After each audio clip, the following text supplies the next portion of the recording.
Tonight, the governor outlines his priorities for lawmakers when they get back to work next month. From children to taxes, agriculture to values, First Alert 6's Brian Mastery with reaction. When lawmakers return to the state capitol in Lincoln on January 8th, they'll have this unruly number staring at them. The forecasting board is projecting Nebraska will be operating at a $500 million deficit.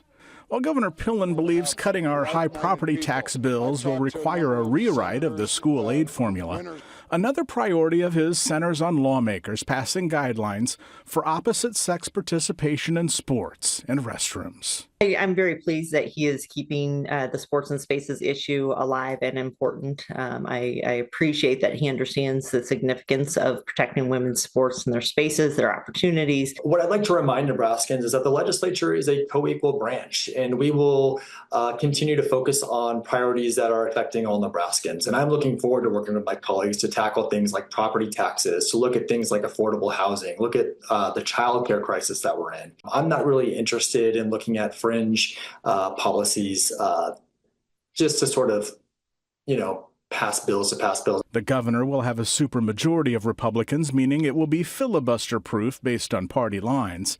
Democrats will have to peel away one or two senators to hold up partisan bills.